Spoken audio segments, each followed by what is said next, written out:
So I'm back for the second deck of the Kaldheim season, and we're really hitting the ground running with this one because it is Jund Midrange, and this deck, I'll tell you what, this deck fucks. So, if you enjoyed this video, maybe you should sling it a like.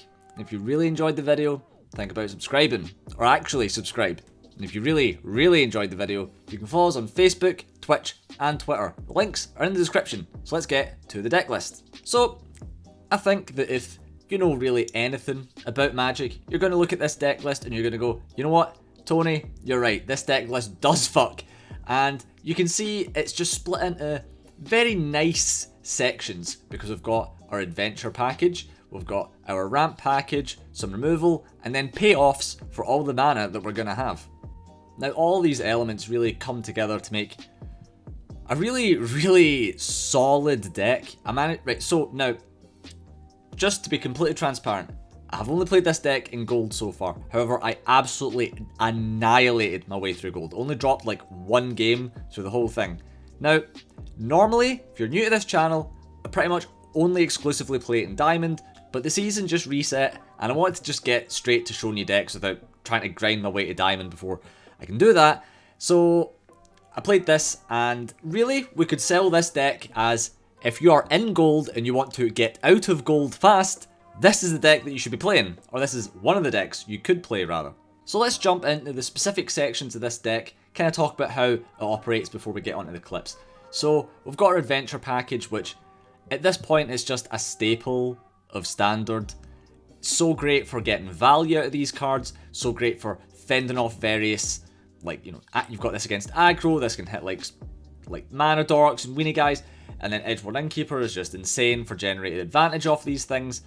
Then we've got a ramp package, which all kind of synergize really well with this deck. Llanowar Visionary is probably the least integral one, but it's so good just because it contributes to your overall value package, and you kind of want to be drawn through a bunch of cards so you can get to your payoffs anyway. So honestly, it's still a great inclusion. And Lotus Cobra has fantastic synergy with Binding of the Old Gods. Holy fuck. So, obviously this is just great. 4 mana, remove anything. Pretty good. But then you get a forest on the next counter, which then, if Lotus Cobra is already on the field, you'll get an extra mana that turn because the Lotus Cobra is there and a land came in, which that interaction is fucking incredible. Then we're on to our payoffs. So we've got Valki, which is great early game, and then great late game. Polukranos, which is so good for annihilating rogues. Polukranos is such an issue for them. So honestly, definitely play this if you're playing this particular color pie.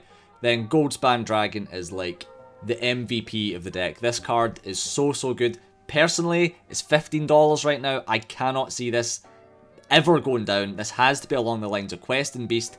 I can only see this going up. I would get your Goldspan Dragons early if I was you, because this card is so ridiculously good. You play your first half of your turn, you play Goldspan Dragon, you attack with it, and then it allows you to play a whole second half of your turn, and that is just unbelievably good. Now, the last card we're going to talk about is Vorinclex. Vorinclex is obviously ridiculously good. However, as I've been playing this deck, the entire way through gold, I barely ever saw it. Now, that is variance, and that is not the argument I'm making, like, I barely saw it, so don't play it. No, that's not what I'm saying. The deck is good enough in itself without Vorinclex. Now, the particular list that I based this deck off of was playing a whole bunch of other removals, such as Heartless Axe and Eliminates. Now, just a suggestion, if you're playing a bunch of matches and you're finding that you lack an amount of removal, you could perhaps just take out the Vorinclex, play removal, and the rest of the deck will just be good enough. Honestly, the Vorinclex doesn't really synergize very much with the rest of the deck, so aside from Polukranos, and you don't really need to double the counters on Polukranos for it to be good, it's obviously good against certain matchups and stuff, but it's not like you're taking a huge advantage of the extra counters that Vorinclex gives you. So you could easily side it out for certain matchups. It's not integral to the deck. That's just a point that I'm making here. And then lands are lands. I guess Vorinclex also works with Crawling Barrens. Remember, if you want the deck list, it's in the description and a link. I'd really need to remember to say that. But that should be pretty much everything for the deck. Let's let it speak for itself. So let's get to those clips and get some analysis. First game we are watching is against Mono Red, and now, unbelievably, a game against Mono Red ended up being the longest game of this entire video. Man, what a grind. As soon as I saw his hand, I'm like, this is awful. Because I did not have the resources to properly deal with what he had, and he wasn't even playing the game especially badly. I was just blown away by the balls on this kid because my hand wasn't especially great. So I was hoping that I could like counter aggro and just pile on as much pressure as I could straight away. I was really hoping like once Vorinclex hit, that was it. But I just couldn't get out fast enough, and then once the Annex, Annex was like, right, okay, I can just hold off the Annex for a bit. But it just kept coming and he just had everything after that. So I just had to put up a wall, fire out these Innkeepers, put out the Bonecrusher Giant, and then just use that to try and find resources in order to counter whatever the fuck he's trying to do. Thankfully, we did manage to win this one, but like I said, was a bit of a struggle. But as you can see, like, this is a really good indication of the amount of resources that you can sift through with this deck, just using Innkeepers, using the Llanowar Visionary, just to keep the cards coming. It's really, really great. Frankly, I'm the Tibalt Planeswalker. I keep forgetting the name of the 2-mana guy, but the guy that looks into your opponent's hand, it's fine. Like, that card is fine. It's no acquisitions expert, and frankly I just wish it would get rid of the card in general. Anyway though, so I knew that he was gonna use a Rimrock Knight to buff his the guy. So I traded the Bonecrusher Giant in because I'm like, you know, I'm fine with just like getting rid of the Robber of the Rich on his side of the board. And then I just made some blocks, and yeah, now he's got some tokens. Oddly enough though, he clearly misplayed because he should have just done the Embercleave play, and I really don't know why he didn't. I'm sure there's some gold logic involved in that, but frankly, I don't know what it is. So at this point, I've now got like a huge Shatterskull Smashing that I can pull off. So I just opt to use that, and just that takes care of his Bonecrusher Giant. And even if I'm taking a little bit of damage from it, like, it's still okay. At this point, I am very slowly managing to grind him out of resources. But when the Torbran came down, I'm like, right, how am I getting out of this? But Bonecrusher Giant off the top was indeed the answer. Then with the Polukranos coming down, that was actually the best thing that I could have gotten. Polukranos is great for being able to like take care of aggro decks, especially with this amount of mana. It allows me to like fight with his guys before they can attack me, before they can do any damage to me. So as you can see though, I'm really having quite a hard time, and now he fires out the Embercleave. Perhaps he was saving it for the Torbran, but I really just I don't get why not playing the Embercleave on the Annex was such a huge L on his part. But red players, am I right? But here we go. At this stage, I'm like fairly confident I can like hold them off because I've got enough things in bin that the Polukranos can come back. And with the Goldspan Dragon able to like poke him in the face, I can keep the Polukranos up for some defense. I'm like, you know what, this is kind of fine. Although, okay, so I go the other way for some reason. Oh, so this is what I fire on the Polukranos because if he blocks into it, I'm like fine with that because I can just bring it back. Otherwise, I can use the Polukranos to fight with his guys when he attempts to put the Embercleave on, or in this case I can do it in response to him using the removal spell. In which case it just puts me in like a really fine position. This sucks because I had to put the Innkeeper in. I probably didn't have to put the Innkeeper in, thinking about it, but I just didn't want to take any risks, so I was just like, fuck it, put it all in. And probably if I thought about the math a little bit more, but I was just kind of scared at that point, and I'm like, well, I've got the Polukranos. Polukranos can just take care of everything on his side of the board, so it really didn't matter. Then Crawling Barrens just showing its worth. Crawling Barrens is such a scary land. I'm not sure how it's played in other formats. It's probably too slow for other formats, but for standard, like just being able to pump mana into that turn after turn, it's probably really good in EDH as well, but I mean, I don't really play EDH. So in this case, he uses like that one removal spell on the Polukranos, I guess, to like make it less big, but I don't really think that's like a particularly good use of that. I don't really know what he was hoping to happen, but at this point, I'm like, right, I probably win, because he's just hoping that I don't fight his guy on response. But then we get the removal saga, and that's just perfect. Now, I suppose this is a good example of why, like, having the more incidental removal in the deck could really have been a pretty strong upside, but again, not needed, because the deck is able to get through so many resources. You can find the removal that you do have. So it just depends how you're feeling. Again, you can take the Vorinclexes out if you want, but I don't think it's really necessary. But being able to win that on 2 life, scary times. But we got there. We got there.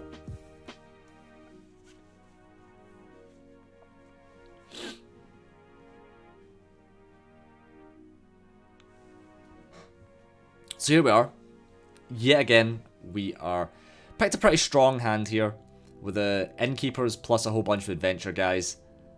I'm pretty happy to see a hand like that. Now we're also up against Rakdos. So it's like Rakdos Sacrifice using the Tegrid card, I think that's what it's called. Still not learned all the names yet, as you can clearly tell.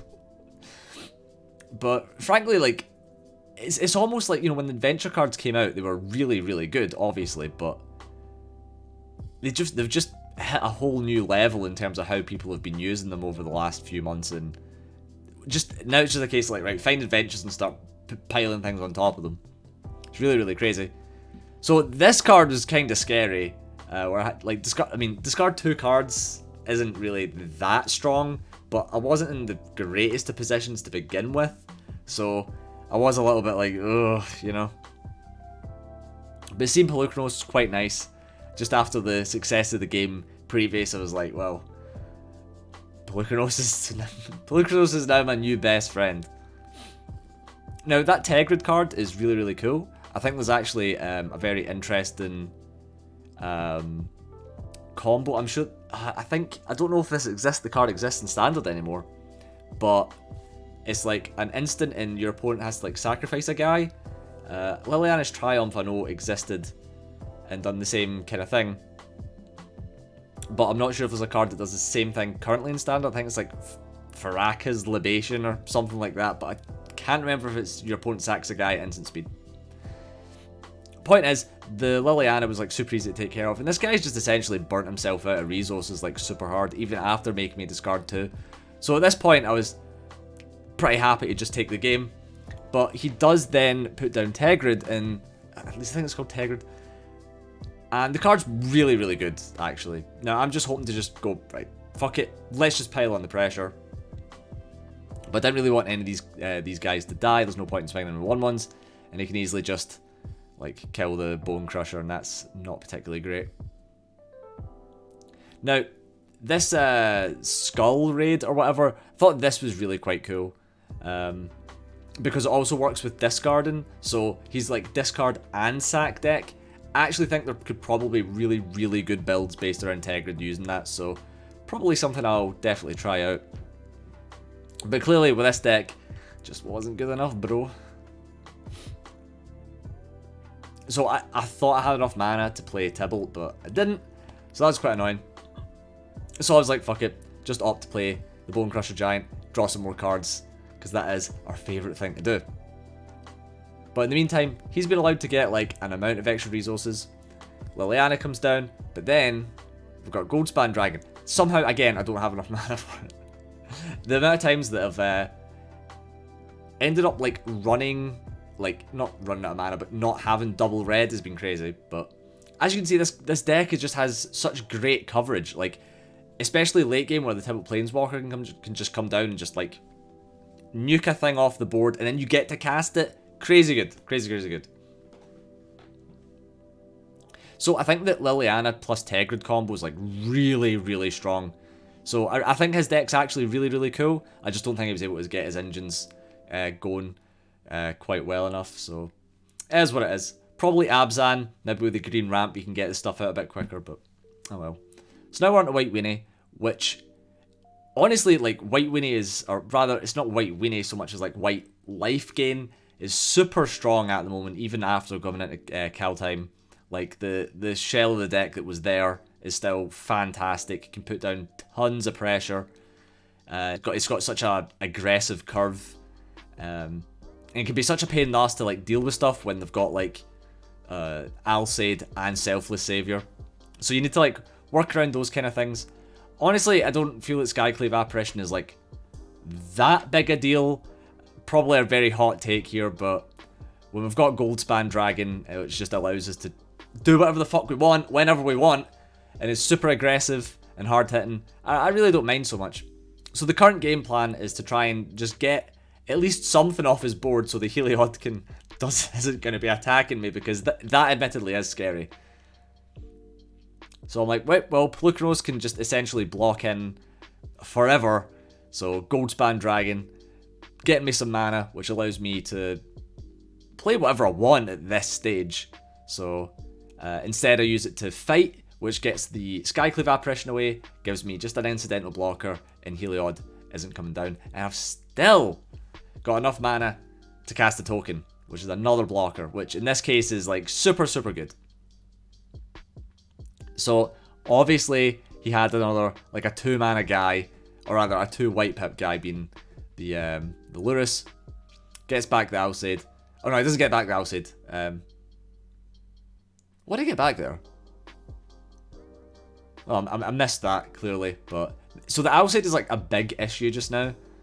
But essentially I bait it out because obviously he wants the Lurrus more than the Alseid. So that gets rid of the Heliod. So this is, I mean, I think what you're seeing here should be fairly self-explanatory. I think most people would have made these particular plays. Now we can see the Lotus Cobra really shining, getting that extra mana down, allows Polukranos to fight again. Oh, so good. So good. The Polukranos fight effect is actually ridiculous, especially when it's, like, been escaped from the grave. It's just so big, it's like multi-removal. Maul the Skyclaves, I think, is actually such a ridiculously undervalued card. I think that card is so nuts. So again, we've got Polukranos. Polukranos is just the answer to all of my issues at this point. Bringing out another heavy hitter in the form of Lovestruck Beast. And at this point, I'm like, right, I'm just going to fire out as many big guys as I can. And in this game, I actually make a really big misplay. I think it might be this game. We'll have to see. It probably isn't this game, because I do win. So we're on 3 life. And I'm like, right, how do I win this? But I think at this point, I just Shatterskull Smashing, which was enough to get rid of the Lurrus and the Luminarch Aspirant. So I don't even, I just swing in. Okay.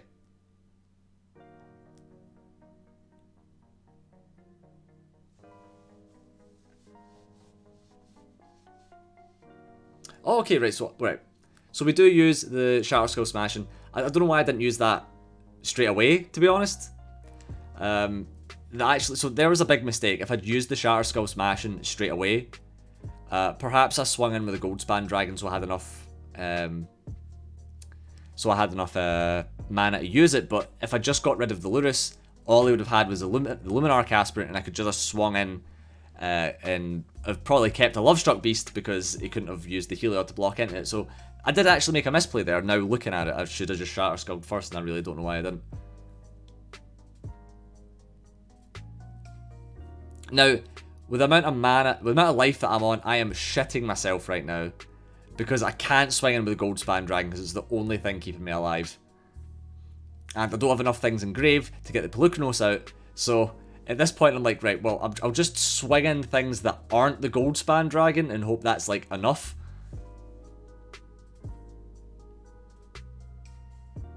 Obviously I can use the spare mana that I've got to pump up Crawling Barrens. But there we go, we managed to pull that one off him. And I was pretty happy with that, to be honest.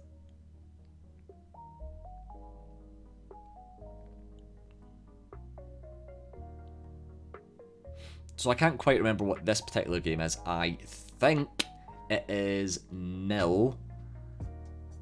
But I guess we will see. But at this point, we are just sticking out. I mean, it's pretty par for the course. The amount of Innkeepers and the amount of Lotus Cobras that I'm just opening up is fantastic.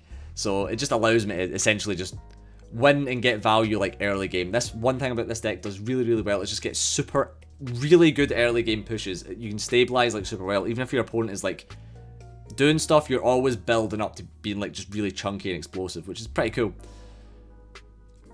So this particular one was against Mill. It was like kind of Dimir Mill control, and he had like a whole bunch of counters and just kept countering stuff. At one point, it like used 3 didn't say please in a row. That was horrible.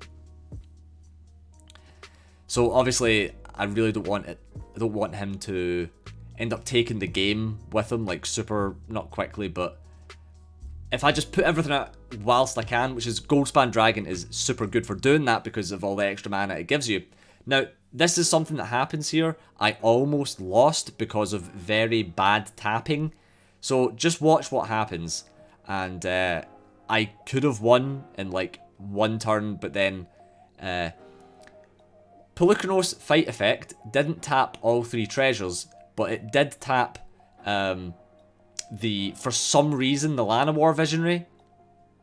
So because of that, I wasn't able to attack with the Llanowar Visionary to take off the last damage, which is the dumbest fucking tapping I have ever experienced, because now he then board wipes me, and I'm like, right, I just don't really have any more resources anymore. I don't even have a Crawling Barrens. Luckily, I do have like 1 more Polukranos, but I'm like, well, if he can out this, I'm probably kind of fucked. Thankfully, I don't think he did out it.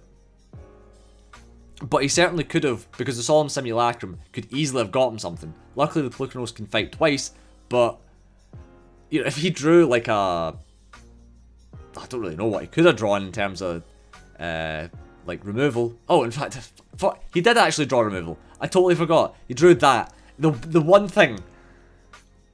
So now I'm like, right, I need to be able to do 1 damage to him, but I'm just like, you know, am I actually going to be able to win here?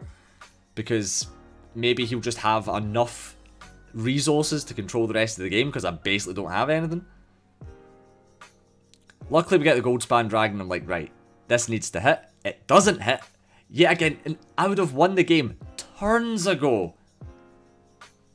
I had the stupid tapper not tapped so poorly. Look at that, yet again. Counters me yet again. But the good thing is that all this mill does put stuff in my grave for Polukranos to actually do stuff with. So it wasn't the worst possible situation, but just to bear in mind, if you need something to tap correctly, just tap manually. So we managed to pull that game. I reckon I'd probably have kept that footage as a game that I should have won, but I think that's all a lesson that we probably have to learn at some point. And I've had that happen to me so many times, because why would you ever expect it to tap you that poorly? But apparently it just loves doing it.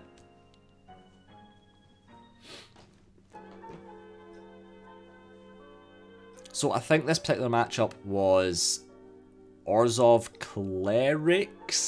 Cleric Angels? Yeah, and at one point I think he was maybe able to steal the game using Vito's lifelink ability, but possibly not. Like, I think he was able to get me down to 1, and then I would have just killed him on the backswing, so I don't think it's like super unfair. Now, something to bear in mind is probably should have read what Aura does, because it just gets his Vito straight back again. I'm like, alright, okay, that card actually had text.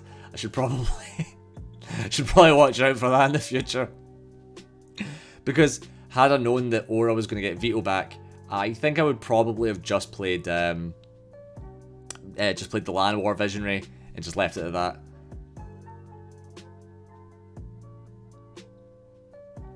Or maybe the next turn, if I'd drawn a land, I could have used Shatterskull Smashing, and then maybe also then have enough mana to follow up with the Saga. But I mean, it's whatever. But see, now we get a whole bunch of extra mana with the Saga and Lotus Cobra, which just feels so incredible.